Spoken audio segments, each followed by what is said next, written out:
इकबाल का नौकर कहने लगा कि मैं सोया हुआ था अपने कमरे में, रात के 2, 3 या 4 बजे का वक्त होगा।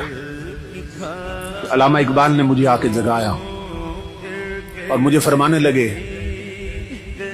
कि मेरे एक मुअज़्ज़ज़ मेहमान आए हैं, तो उठो, उनके लिए कहीं से ताज़ा लस्सी बनवा के लाओ। कहते मैं उठा, मैं हैरान हुआ, इस वक्त मेहमान आए हैं और लस्सी पीना चाहते हैं, ये बड़ी अजीब बात है। इस वक्त लस्सी कहां से मिलेगी? तो कहते हैं मैं किचन की तरफ गया, मैंने कहा बर्तन लेके जाता हूं, निकलता हूं, देखते हैं कहां से मिलती। तो इकबाल ने कहा बर्तन मैं खुद दूंगा। इकबाल ने बर्तन खुद धोया अपने हाथों से और मुझे कहा कि जाओ कहीं से लस्सी लेके आओ। मैं बर्तन लेके घर से निकला और जब निकला तो मैंने कहा देखो तो सही मेहमान कौन आए।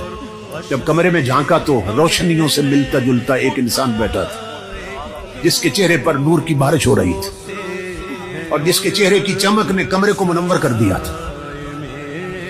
कहते हैं मैं बाहर निकला, आंखें मलता जा रहा था, इस वक्त लस्सी कहां से मिलेगी? तो जब गली के कोने पे पहुंचा ना, मोड़ पे, तो वहां देखकर हैरान हो गया कि एक बाबा जी बैठे हैं खोखा बना के और लस्सी बना रहे हैं। तो मैं हैरान हुआ कि ये रातों रात खोखा का यहां से कैसे बन गया और ये खोखे वाला बाबा कौन है। फिर दिल में खुशी भी हुई कि चलो काम करीब से हो गया, ये सुबह तहकीक करेंगे ये खोखा किसने बनाया और ये बाबा जी कौन है। तो मैंने उन्हें लस्सी के लिए कहा, उन्होंने ताजा लस्सी बना दी मुझे।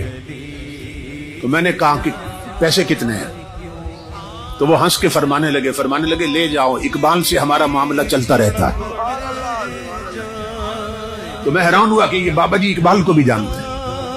खैर मैं लस्सी लेके आ गया। इकबाल ने बर्तन मुझसे पकड़ा और अंदर मेहमानों को पेश। मैं अपने कमरे में बैठा था और सोच रहा था कि अब मेहमान रात रुकते हैं या चले जाएंगे, अभी क्या सूरत हाल बनती। तो मैंने महसूस किया कि मेहमान उठे हैं वापस जाने के लिए। इकबाल के सीने लगे, इकबाल का माथा चूमा और दरवाजे से निकले। मैंने इकबाल को आवाज दी, मैंने कहा अल्लामा साहब मैं दरवाजे कुंडी लगा देता हूं, आप आराम फरमाएं। कुंडी लगाने की बजाय मैं गली में चला गया। मैंने कहा देखो तो सही मेहमान इस वक्त आए थे कि कौन है, किधर जाते हैं। तो इकबाल का नौकर कहता है मैंने जब देखा तो अल्लाह की इज्जत की कसम, उन्होंने एक कदम उठाया इकबाल के दरवाजे से और दूसरा कदम गली के आखिरी कोने में रख दिया और गायब हो गए। मैं पीछे भागा, मैंने कहा ये इतना लंबा कदम जिस्मानी नहीं हो सकता, ये कोई रूहानी कदम उठा।